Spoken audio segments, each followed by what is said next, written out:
In every garage from Bakersfield to Hickory, at every quarter mile from Ventura to Winston-Salem, the dream is to make it here. Mom and Dad, I'm very proud to have you here, and thank you for that second mortgage you took on your house to get me my first garage. I told you we would be here.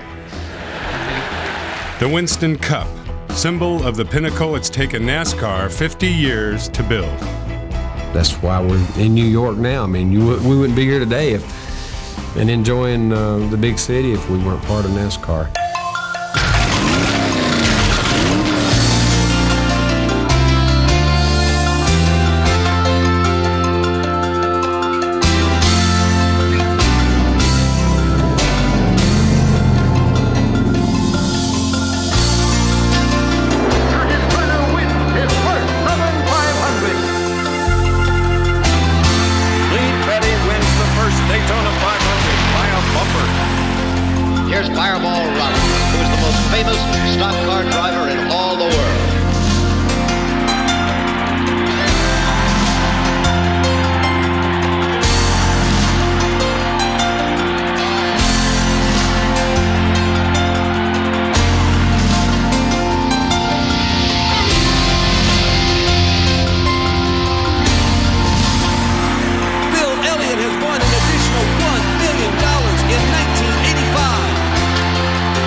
15 years ago, Cale Yarborough personified what it meant to be a success in a sport still tied to its roots.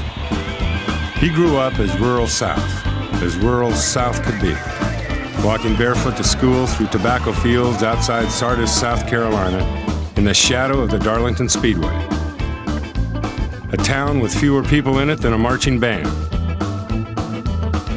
Although he won more than $5 million in his career, his life contains just enough elements of the Old South that he and the drivers of his generation became known outside the region as the good old boys. Once so broke, he checked vending machines and payphones for loose change. Forbes now ranks Dale Earnhardt as the 8th highest paid athlete in all of sports with a last year's income of $19 million. You can't call NASCAR's finest the good old boys anymore. Yarborough, Earnhardt, two men at either end of the explosion that has made NASCAR a national phenomenon. It's come with a price. Things that you used to could enjoy doing, a simple dinner or like to go to the grocery store, and do a little shopping or whatever, you can't do. The top NASCAR drivers today can hardly go to a restaurant. They're in demand. I think it was Jeff Burton said the other day on television, gee, I wouldn't want to be Jeff Gordon. And Jeff Gordon in his world is almost in the same situation that a Michael Jordan is. Thank you very much. Thank you. It's an ironic equation in time. The time you spend with the media, sponsors, and fans multiplies the money you can spend, but leaves you no time to do what you once would have done for free. If it paid $1 to win a race or it didn't pay anything, you'd race just as hard. In fact, when I first started, we didn't run for any money. We would just go down and a bunch of us get together and run. And of course, sometimes they would take up donations and in the grandstand and divide it out that way. You make a living at this? No, and I wouldn't recommend it to anybody as a source of livelihood. Well, how do you make a living? You can forgive Tommy Thompson if his crystal ball was a little cloudy. In 1952, there was no way anyone could have foreseen how big the sport he called a hobby would become. Gentlemen, start your engines. Air Force One doesn't usually make house calls, but on Independence Day 1984 it did. Ronald Reagan was there at the incredible 200th victory of the man NASCAR calls the King. That was really exciting. A president had not been to Daytona Beach, much less to a racetrack. So we felt that was just a wonderful thing to happen. What changed the face of NASCAR? What gave it the power to bring the most powerful man in the world to Daytona Beach? Today you'll see the world's fastest late model stock cars whizzing through these turns at speeds of 160 miles an hour on ABC's Wide World of Sports. It's the story of how television fell in love with NASCAR.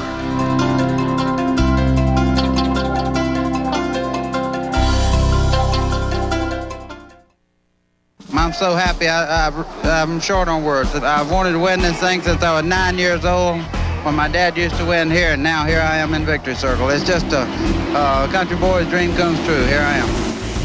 A son finally wins on the Darlington track he saw his father best time after time.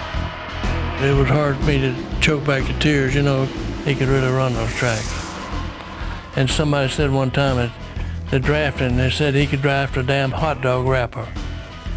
The black and silver colors of the Goodwrench Chevrolet leading the way as he has all day, but Derek Cope works on him going back into turn one for the final time. Now stretching his... The man in black chases an elusive victory in the sport's biggest race. Earnhardt's car blows up! Earnhardt blows a tire in turn number 3! Derek Cope wins the Daytona 500 in a remarkable upset here at the World Center of Racing. Just a quarter of a lap away from victory. Much you can do about it. And after 11 full seasons and 277 winless starts, the first victory is at the biggest race of all. The soul of NASCAR is personal drama. Shared stories retold in living rooms, taverns, barbershops, and airport terminals throughout America. Without these legacies, we see only featureless knights on painted steeds jousting for position. A tough sell in the early days. We'll be back with more exciting action from the Daytona 500 a little later on. Right now, let's switch our scenery somewhat to Wanalensat, New Hampshire, and the New England Invitational Sled Dog Race. Okay, so NASCAR wasn't a marquee property. Not yet. But even if it had been, no network dared show the 4-hour marathons that were becoming its glamour events. In 1960, 50 technicians from CBS Sports Spectacular trundled into Daytona to try live televised racing in viewer-friendly chunks. Airing 2 qualifying races and a pair of half-hour compact car dashes staged just for television. The network considered it such a success, it ordered the crew back to New York, a full 2 weeks before the running of that year's Daytona 500. It wasn't much of a telecast. It was almost a newsreel highlight thing, and it wasn't very good. In '61, Roone Arledge stopped by Daytona and wanted to do some Wide World of Sports NASCAR racing. And Bill said, fine, but you got to have somebody that knows something about it.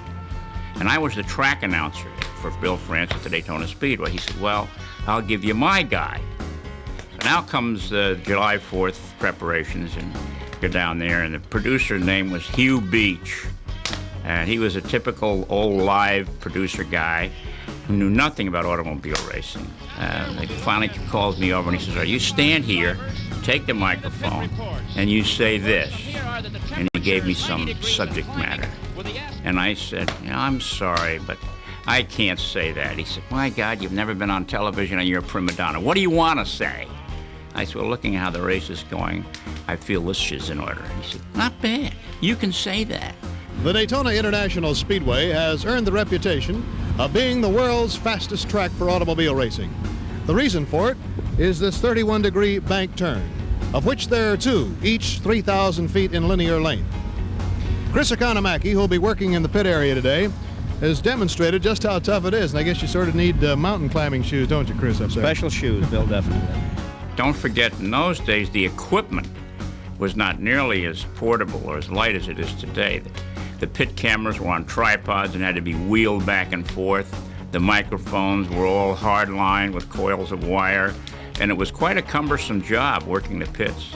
Chris Economaki, are you near the situation down there? Yes, we are, and it's a Mexican speed wrench, as they say in the stock car racing business, a sledgehammer being swung heavily here by Chief Mechanic Bud Moore. Joe is waiting. We'll see what Joe has to say. You're not hurt, are you? I'm not hurt, but you ought to put that Dave Pearson in a hospital. His brain's hurt. At Darlington, in the first Southern 500 that ABC televised, Junior stopped early. and they're changing the tires, and I stick my head in with my microphone in the car, and I said to him, "What's wrong?" He said, "There's the tires." I said, "What?" He said, "There's the tires." I said, "What?" He said, "There's the tires." I still didn't know what it was. So I stood up and I said, "Well, it's obvious Junior's got trouble with his tires." These are the good old days of televised racing. Tape it, ship it, splice it, voice it, air it. And everybody knew who won a week ago. Still, it wasn't as big a risk as going live, but only live TV could bring home the pivotal moment that defines a sport as Major League at last. Amici busting over from the one in overtime. Bird, Magic, and the 1979 NCAA championship duel that foreshadowed a decade of NBA excellence. That same year would also be NASCAR's breakthrough season, with one of the most talked about Daytona 500 finishes ever.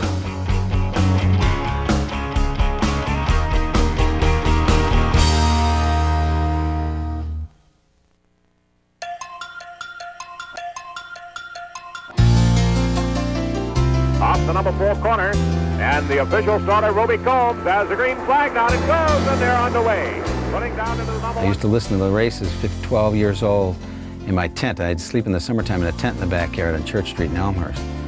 And I remember listening always to Darlington. The Southern 500 was the only race that really stuck my mind. And it was Curtis Turner, Joe Weatherly, and Fireball Roberts. They were the top 3 dogs. And boy, someday I wanted to go down there and meet this Fireball Roberts. As number 28's own exploits began to take center stage, radio's Universal Racing Network began doing what television would not. Tell the story from flag to flag. It's Southern Motor Racing Roundup. This is Bob Montgomery inviting you to stay tuned for Southern Motor Racing Roundup, the latest news about the nation's fastest growing sport. A perfect voice in a suitcase were Bob Montgomery's calling cards. He broadcast trackside with a retired NASCAR champion from Newton, North Carolina. During his career, Ned Jarrett's easygoing charm earned him the nickname Gentleman Ned. And when he won the championship in 1961, many fans thought he was the ideal standard bearer for his sport. But if you asked him, he was all wrong. Didn't know what to do with the championship, how to represent my sport or my family, and vowed that I would win it again and be better prepared the next time. So I took that Dale Carnegie course, and as a result, it got a lot of attention in the sport with the media that was covering the sport back then. They would seek me out for interviews because they found somebody that could talk a little bit and wanted to talk, because once you've gone through that course, I mean, you want to tell the world what you know. On February 19th, 1979, an anxious Ned Jarrett arrived at a rain-soaked Daytona International Speedway to lend his expertise to network TV. And from his broadcast perch along pit row, he wasn't sure what this day would bring. This would be the day of CBS's live coverage of the Daytona 500, start to finish, at last. Among those taking the green flag, hard-charging Cale Yarborough and the Allisons, Donnie and Bobby. 498 miles later, the issue was still in doubt. Donnie and Cale had both worked their way back from 3 laps down to be within feet of each other, dueling for the win in a final lap shootout. I felt like I knew where he was going to try to pass me. Strangely enough, when we started off turn 2 and I saw him go down, it surprised me a little bit. When I pulled out to go around Donnie, going down the backstretch on the last lap, making my slingshot move on him, he just eased me right on off the racetrack. I did not run him in the grass. We hit very hard side to side, and then when he went in the grass the last time, I certainly tried to keep it away from Donnie, because if I could have got it straight, I still had a chance of winning the race. You know, he was still in the throttle wide open. I was never out of the racetrack yet. I was still in pavement the whole time. And really and truthfully, at that time, I said, well, you son of a gun, when we crash up here, we both will be wide open. Donnie Allison throws the block. Cale hits him. He slides. Donnie Allison slides. They hit again. They drive into the turn. They're hitting the wall. They're head on the wall. They slide down to the inside. Let's watch those third-place cars. They're out of it. Petty is out in front at the line. Walter to the inside. Petty wins it. There's a fight between Cale Yarborough and Donnie Allison. And he hit Bobby. Bobby's still sitting in the seat. You know, I just felt like I was being double teamed. So I grabbed Cale by the arm and I turned him around. I said, if you want to fight, I'm the one you ought to be fighting with. And believe me, Cale Yarber to this day wish he never would have walked over and slapped Bobby. It was live on CBS. The cameras were right on us, and they say, you know, these are real people. And I think it's one of the best things ever happened to the sport. There was a huge blizzard, almost coast to coast that Sunday, and CBS had a captive audience. You couldn't have scripted it any better to get people's attention as far as NASCAR Winston Cup racing is concerned. Live television had given 16 million viewers a taste of the excitement and unpredictability of race day. The next year, technology would take these new race fans even closer to the action. The place, Australia's Bathurst 1000. Ken Squire, Chris Economaki, and John Cooper attended demonstrations. A touring car fitted with an in-car camera. The guy ran 2 or 3 laps and was passing people, and the camera was in perfect focus and so on. And then he spun and went into an earthen embankment not too hard. The camera followed him right in, showed that. The mud splattered all over the car. He backed it up. It's a touring car. Drove it back to the pits. And Chris and Ken and I looked at each other, and then they started backing up and showing the tape some more, and I realized neither of them were there in the room. And I walked out. It was a little room in the infield where Channel 7 was doing their work. And I walked out, and there were some phone booths over against a restroom wall. And there was old Chris in one and Ken in another, and they were calling their respective networks in New York. Most of NASCAR's stars were concerned that the camera's weight would affect a car's competitiveness. But for one self-professed daredevil, whose personal resume included being struck by lightning and fallen out of an ultralight, a few extra pounds were no big deal. Cale Yarborough, Ken Squire, can you hear me? Thank you very much, CBS. To this day, I have people that tell me, you know, we rode with you to victory lane that day, and a lot of people in this country have never forgot that first one.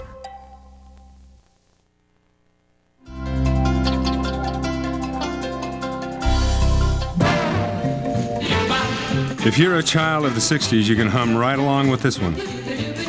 That's because tobacco ads on television were commonplace. Find folks with a knack for having fun, and you'll find Winston. 'Cause Winston tastes good like a cigarette should. And I was in New York City one night in a hotel, and the phone rang, and Junior Johnson had tracked me down.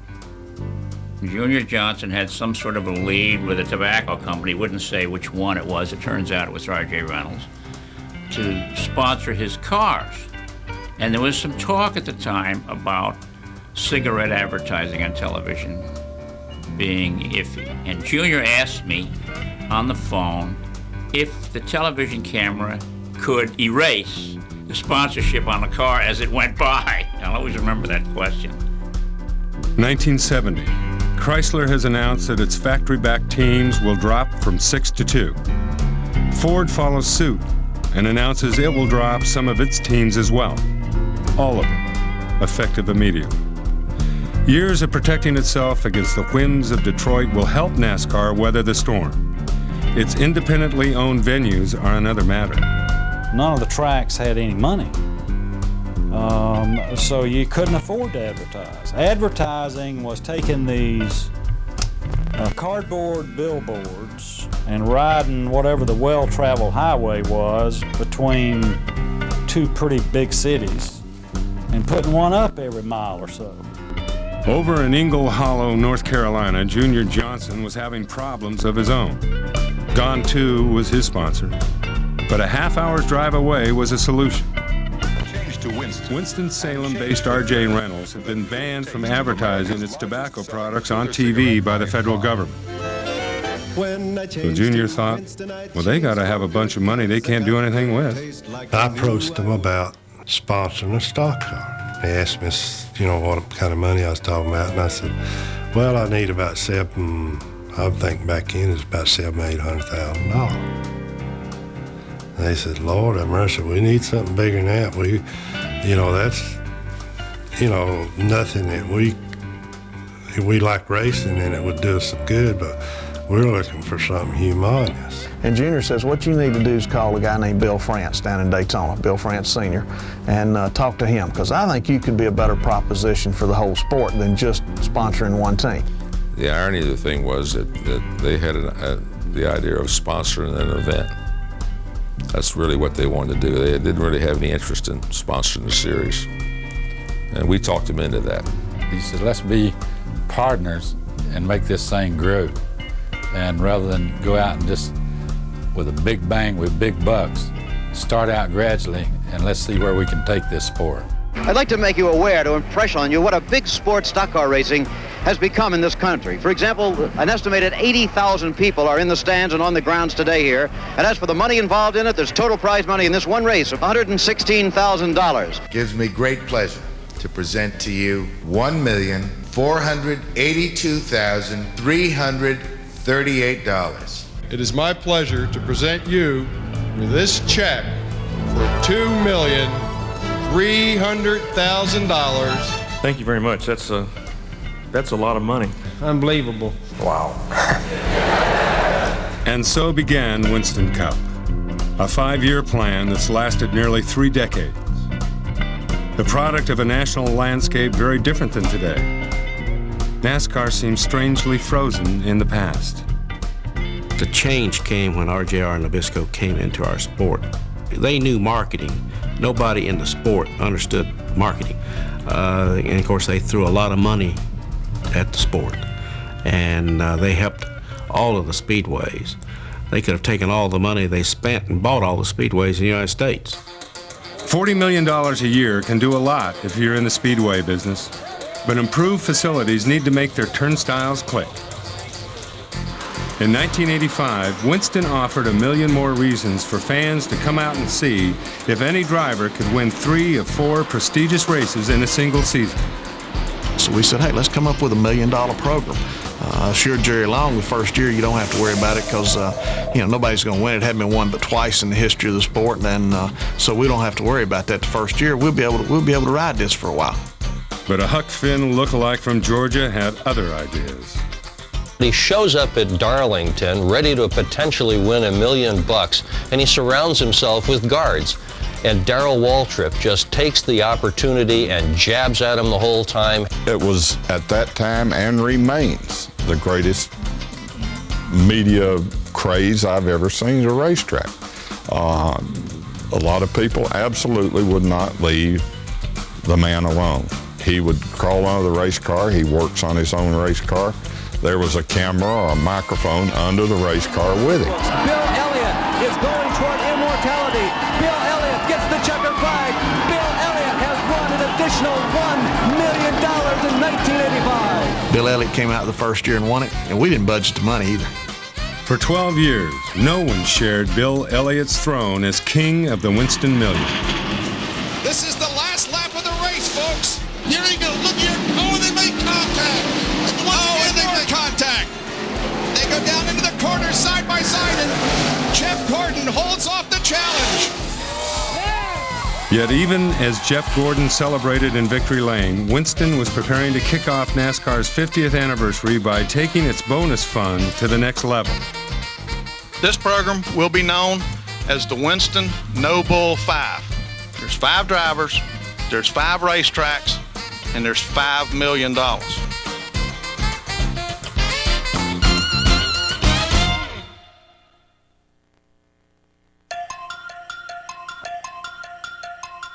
In 1972, Bill France Sr. handed the reins of NASCAR over to the most worthy successor he knew.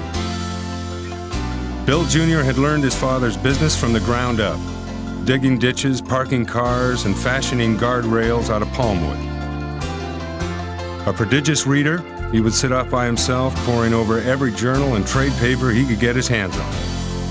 The long hours of study paid off, and Bill Jr. soon became a master negotiator of multi-million-dollar promotions, complex contractual agreements, and could even stroke a driver ego or two. Bill Sr. had a little bit of an intimidating quality about him when he wanted to use it. He was a friendly guy, and he was not quick to anger, but he could intimidate. Bill Jr. Doesn't need to intimidate. He strategizes. and wins his points that way. Bill likes to say that he runs the show with a velvet glove. Just ask Darrell Waltrip what that means. He found himself on the pole at Pocono after Neil Bonnet had been disqualified. About 2 weeks later, I get a call from Billy.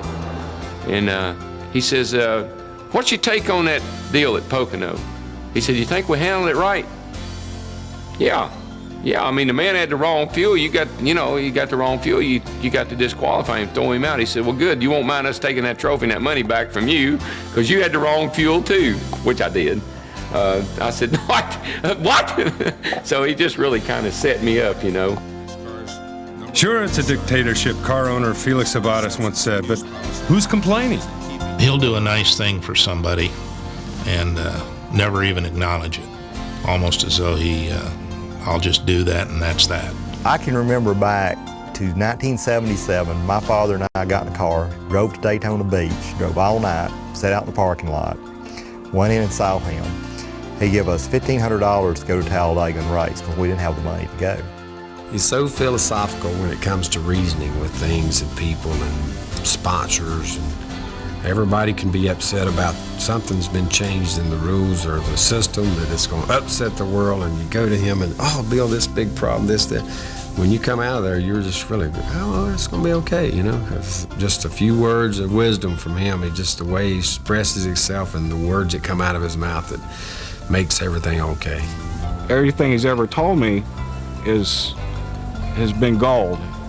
I mean, it's sort of like a handshake contract. If he tells you something, that's what's going to happen. He never told me, don't get on the TV and say something negative about, us or NASCAR. Or, he's never said that. He's been real straight up and fair. If we have a problem, let's sit and talk about it. Let's work it out the best we can and move on. He does not know the word no. It's not in his vocabulary. And if he is really interested in a subject or a project and you go to him with it and, he's questioning you and he's not quite sure why it isn't done yet or why we haven't made some progress, he doesn't understand the hurdles. They don't exist. And I think that really makes him a success. When a parent hands off something to one of his children in American business, only a certain percentage of those handoffs work. And Bill France was the right man for his time. And Bill France Jr. is the right man for his time, and they're different. I think Bill France Jr. has done more for NASCAR than his father.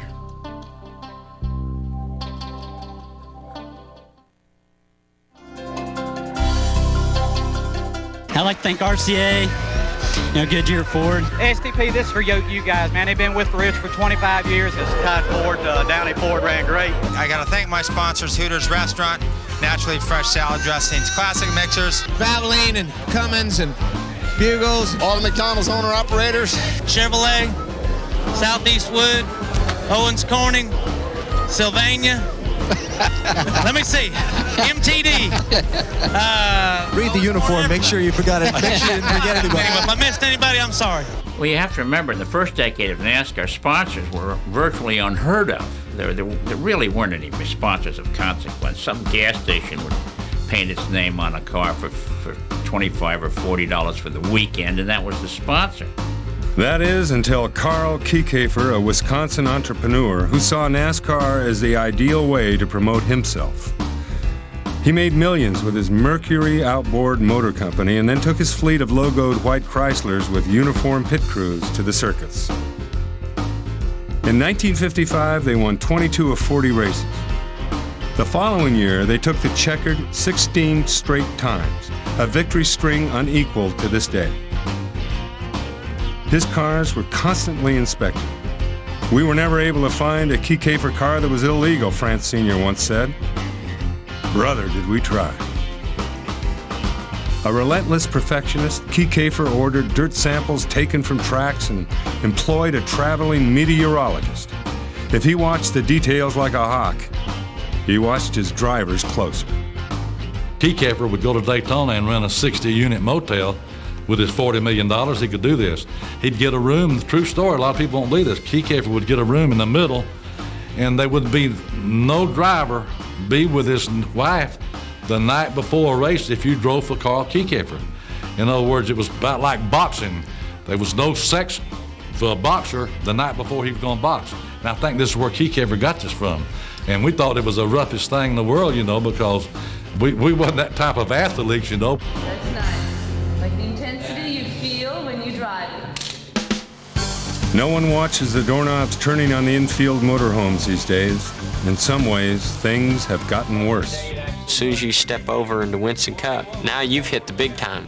Not only is it big time sponsors, you know, but it's big time media and, you know, and big time dollars. When the sponsor money started to get larger and the sponsors wanted more than their name on the side of a car, they wanted some attention paid by the driver and other people on the crew and come to their various functions and so forth, and put on a necktie when the sun goes down and kiss the car owner's wife's hand and that kind of stuff. That's when all the partying went out the door. Now I'm in Winston Cup and you know, you don't sneeze without somebody knowing about it, but that's a part of it, you know. That's if you want to be at that level, there's certain things that you have to understand, and you know, that's one of them.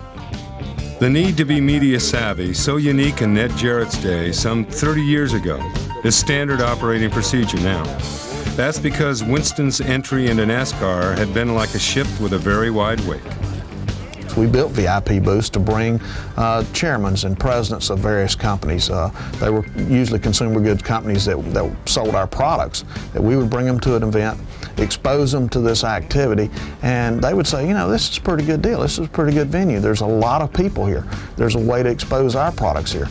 To me, the Tide car was a breakthrough because that gave other advertisers the confidence that it was, quote, okay to be on the side of these race cars. And today, you've got, well, it looks like a grocery store, particularly in the Busch Grand National Series. It's one grocery product after another. And it starts by bringing a president of another company or entertaining a customer and opening the door here or opening eyes there. I mean, we have a lot of people involved in racing today that people don't realize. On the circuit, the insiders call it the TV panel. You can get a sponsor to give you up to $1 million for it. You'll need it. In NASCAR's modern era, it costs 6 times that to field a Winston Cup team.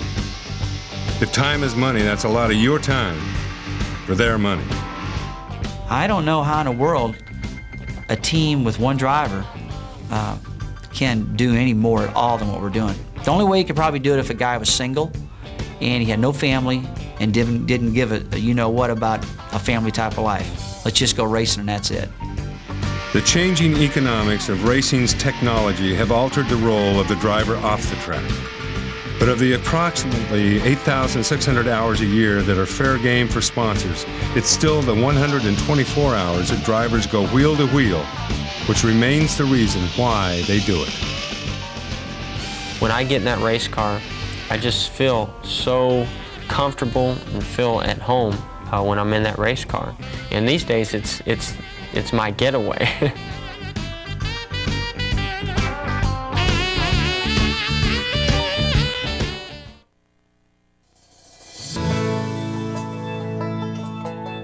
Bruton Smith always sees the world differently than you or I, especially racetracks. New ones deserve to be a cross between the Taj Mahal and a tailgate party.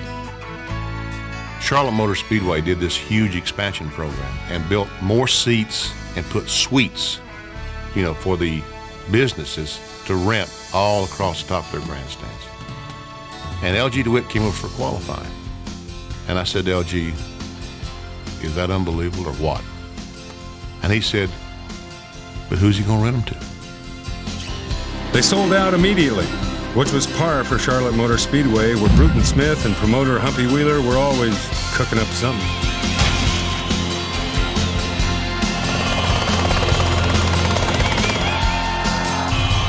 Just simply putting a little Technicolor in the black and white lives that most people live. You know, I'm not curing cancer, I'm not psychoanalyzing people, I'm not running governments, I'm just entertaining race fans. A sports editor once equated the excitement of running with the bulls to that of auto racing. If that's true, then with his craziest idea, Bruton Smith could have both thrills. Run with the bulls of Wall Street by taking the stocks to the stocks. Public ownership of major speedways has been very important from the standpoint of providing the capital to be able to go forward and spend the type of money required to build the finest stadiums in North America. There's no question, if you look at Speedway Motorsports, the capital that Bruton Smith raised through his public offering enhanced Atlanta, Charlotte, obviously his track in Texas. It's kind of like you're climbing out in the jet and you have the afterburners, you turn those on, you know, but that's what it's done to the sport, because it opened the doors of all the financial markets. Our sport is now discussed in the boardrooms. I think all your Fortune 500 companies are looking at us. A great number of them are involved in our sport, so that has created an unbelievable growth. Texas Motor Speedway. This is the cha-ching that comes from $140 million in public offerings. And this is how you keep the investors happy. It'll cost you $500,000 to put your company's logo on one of 7 elevator towers. $70,000 more than that will get you the best condo outside the southeast turn. You want to watch the race on TV? It costs the network $4 million. But it's hard to argue with success. A $4.5 million purse will reward the men who put their lives on the line. And with 3 million more fans buying Winston Cup tickets than a decade before, even the little guy keeps up with the Dow Jones. The exciting thing is the new racetracks, and then the old racetracks looking new. I mean, you know, you look at a Bristol Motor Speedway, this place is just unbelievable. I mean, you know, a half-mile racetrack holding over 100,000 people. That's exciting. I mean, that's something that is going to continue to grow. How much can it grow? Bruton Smith added 6,000 new seats at Bristol during the off-season. There were 320,000 requests. Groundbreaking has taken place for a new super track in Kansas City and will be completed in the year 2000. Put millions down and wait for a date. That's because even now there are only so many NASCAR Winston Cup races to go around. People do anything to get a Winston Cup race, including buying that North Wilkesboro and you know, shutting it down and taking the 2 Winston Cup dates, and really showing no remorse doing it. Just, you know, they need the date, they'll take it anywhere they can.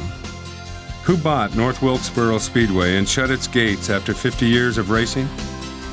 A partnership between Bob Baer and Bruton Smith. One of the Winston Cup dates went to Texas Motor Speedway. You look around old football stadiums, a lot of them have bit the dirt.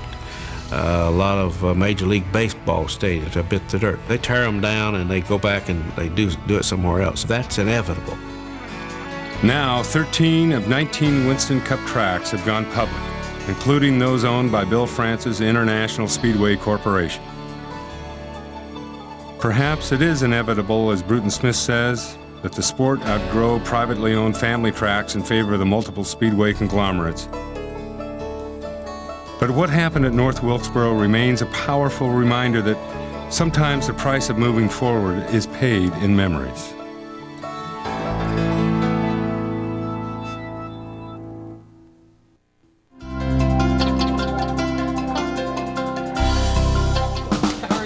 NASCAR's mainstream celebrity status, so familiar to us now, is actually the end result of a 20-year effort by NASCAR to reshape its red clay image, reaching out to hometown America with an awareness of the symbolic it had not shown before. During 1973's energy crisis, Bill France Jr. cut practice sessions 15%. His new chief consultant lobbied to cut race distances another 10. I thought that was the wrong way to go. Turned out he was 100% right and I was dead wrong. And his analogy was, he says, we've got to show the non-racing person that we're making a sacrifice, which we were. Taking a more visible approach on the world stage brought with it a funny make-it-up-as-you-go-along protocol.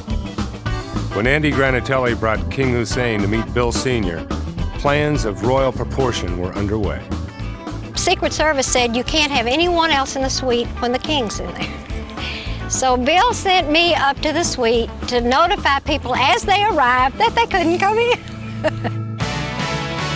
An early attempt by NASCAR to control its own media image created today's highly successful, nationally syndicated motor racing radio network. The Motor Racing Network started a television production, then bicycled the tapes around for delayed 1-hour shows. We told ESPN, we've been doing this for 3 years and we really don't want to be in the TV business. And the philosophy of the network is not to just follow the leader around the track. There are all kinds of great battles going on, and if you're a fan watching the race at the track, you have the wherewithal to look anywhere you want and watch any battle you want. We are not following the leader of the race. We are focused in on Alan Kulwicki, who is going to win the 1992 NASCAR Winston Cup and the $1 million bonus that goes with it. The new broadcast philosophy produced its share of the bizarre as well. But when you have 5 hours to fill each Sunday, anything goes. We get on the air, and all of a sudden, the chief spotter, John Sineff, tells Terry Ligner, the producer, that the pace car has been stolen. And he goes, "No, I know you're joking with me. There's no way that could happen."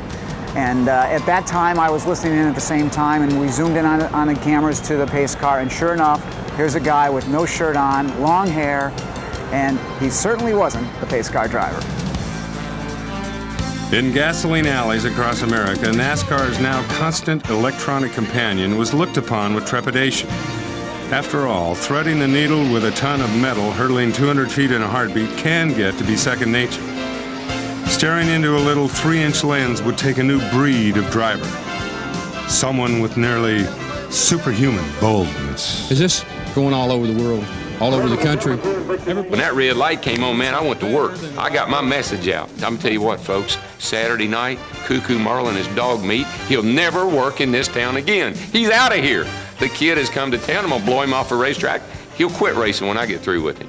And so that was the way it was every Saturday morning before the race on Saturday night.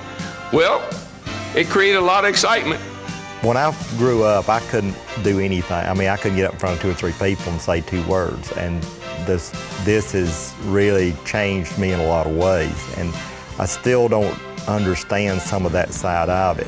You know, a special thanks to all the Bill Elliott fans out there that's really supported me over the last number of years. I can't say enough about those folks, and just the NASCAR fans in general. You know, you go to these racetracks early in the morning, 7 o'clock, it can be 20 degrees, and there's fans sitting in the grandstands.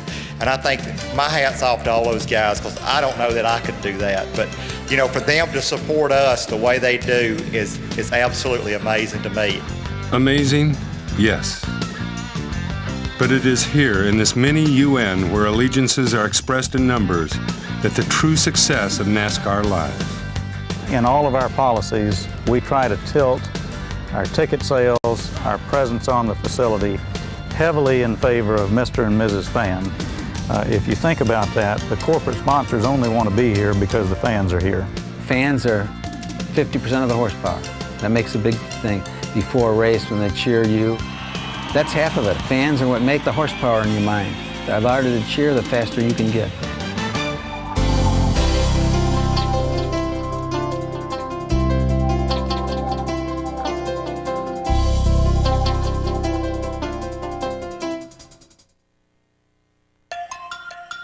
This is International Speedway Boulevard, Daytona Beach.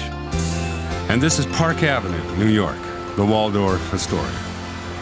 At one time, the distance between the two seemed several cultures wide. It was too uptown.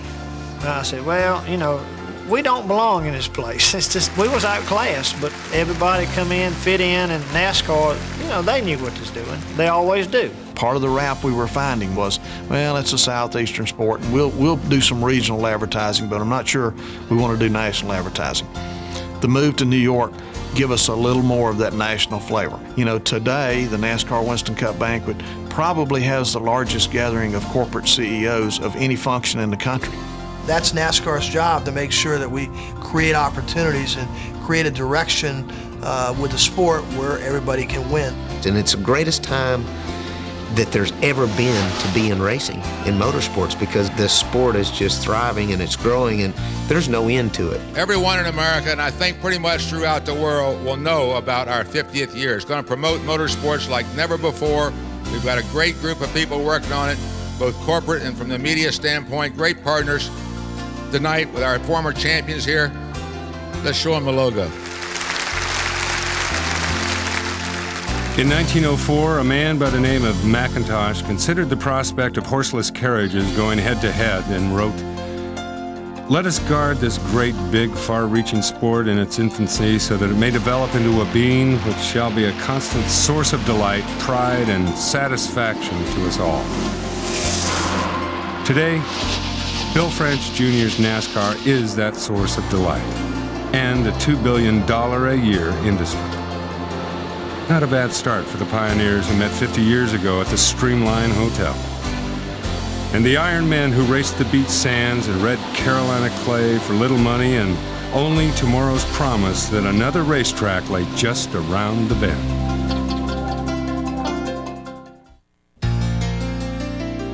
Continue watching for extended interviews with NASCAR legends that are included exclusively with this commemorative video.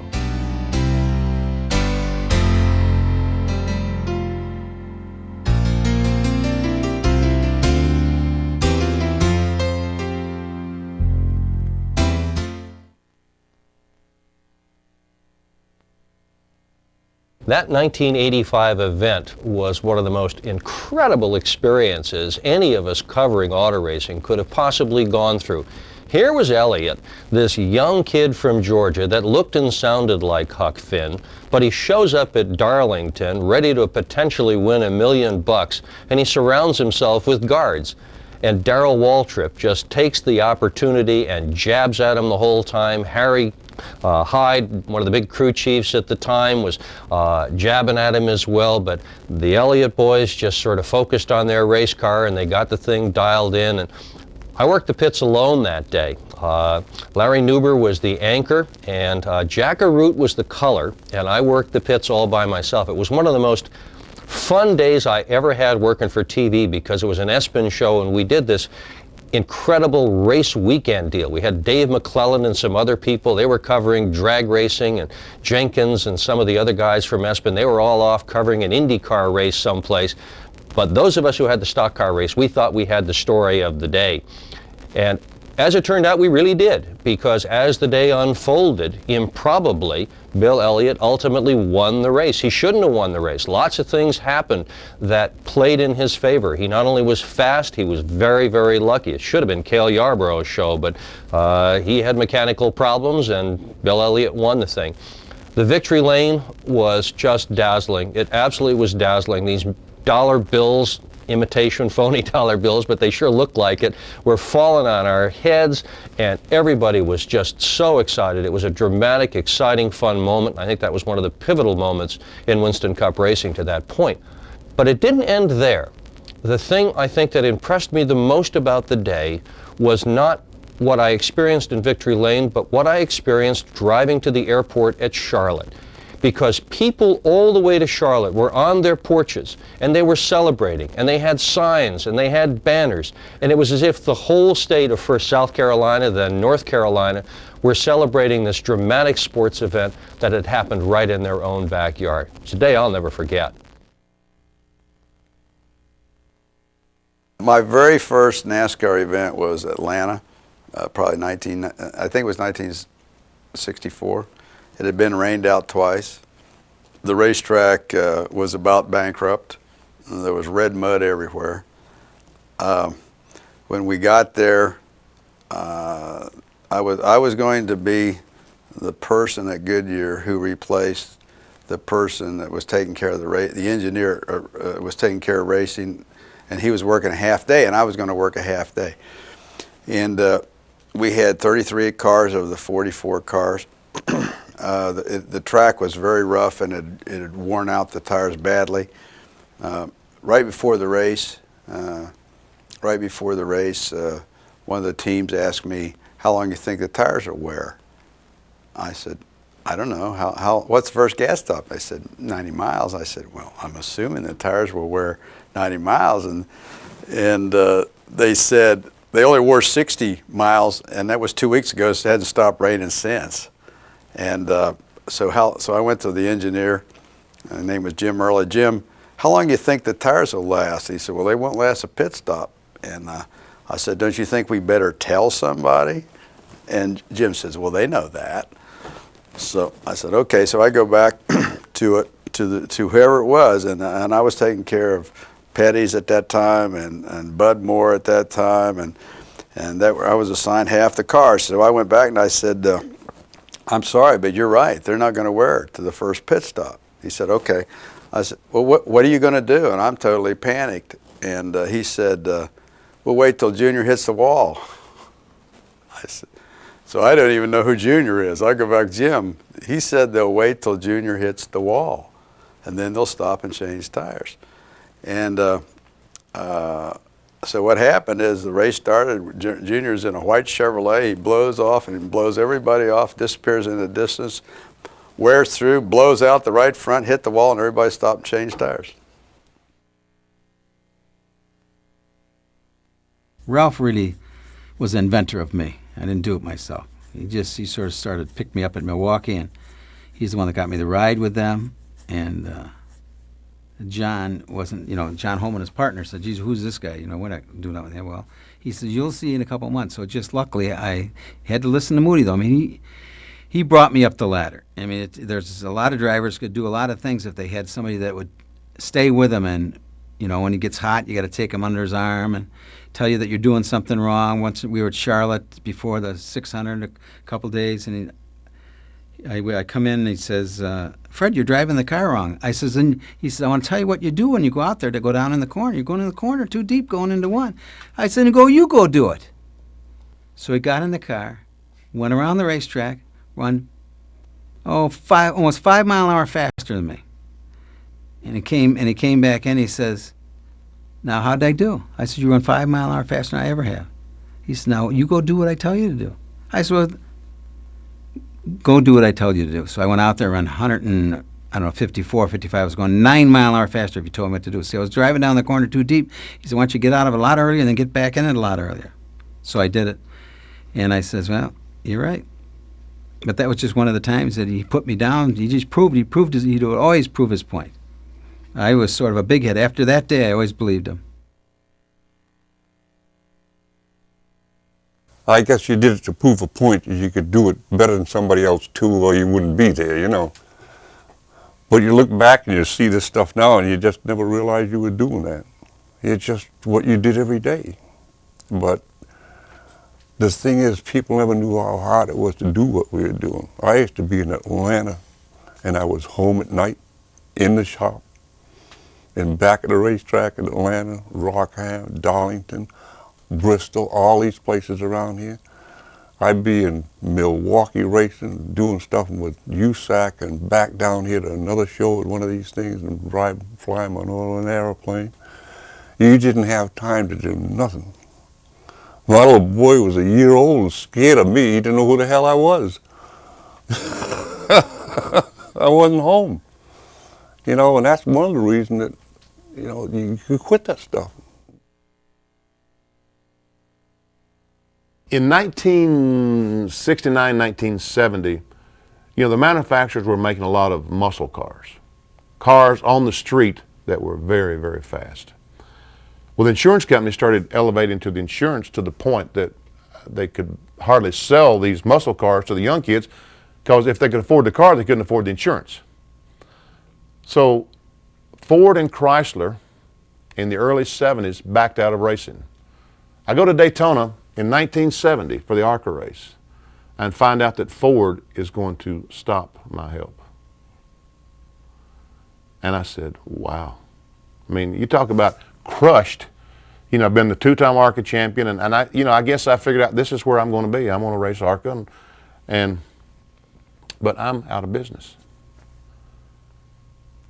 And someone said, you ought to go talk to L.G. DeWitt, because he has a pretty good team, and he needs a driver. His driver, Buddy Young, They had gone to Riverside in 1970, and Buddy had flipped about, it was one of the worst wrecks in NASCAR history. He had crashed LG's car and was injured. So on the way home from Daytona to Detroit, I stopped in Ellerbe, North Carolina to talk to LG DeWitt. Stopped by and I said, you know, if you ever need a driver, I want to drive. He said, well, Buddy Young, the doctors, he says, is going to release him, so he will be back driving. I stopped by North Wilkesboro to visit for a couple of days on the way back to Detroit. And I'm sitting in my uncle's barber shop on Main Street in North Wilkesboro, and the phone rang. It was Junior Johnson's brother, Fred. Fred said, John Hill down at LG DeWitt's. John Hill was the crew chief on the LG DeWitt's race car. Said, John Hill is looking for you. They want you to give him a call. So they gave me the phone number. I called down there, and John said, Buddy Young just called. The doctors won't release him for this weekend. We need a driver for Richmond. This was like Tuesday. We need a driver for Richmond. Do you want to go up there and run the car? What do you think I said? I said, yes, sir. So I left my family, my wife and children there with her mom in North Wilkesboro. I went back to Ellerbe and helped them get the car ready. We went to Richmond, and I drove at Richmond in 1970 for LG DeWitt. The next week was Rockingham. I came there and drove the car again, and nothing was ever said. I mean, they just said, well, you're the driver. You want to drive the car, here's what we'll pay you. Well, I mean, you know, they didn't know it, but they probably could have got me for nothing. But I had to live, obviously, I had a wife and 2 kids. So I said, sure. So I go back to Detroit, load everything I own in a tractor and trailer, and bring it to Ellerbe, North Carolina. And there was no guarantee, no nothing. I mean, today, can you imagine? I just uprooted my entire family and moved to Ellerbe, North Carolina for a chance to drive a race car with no guarantee that we were going to race more than one more race or 2 more races. And I stayed there 9 years.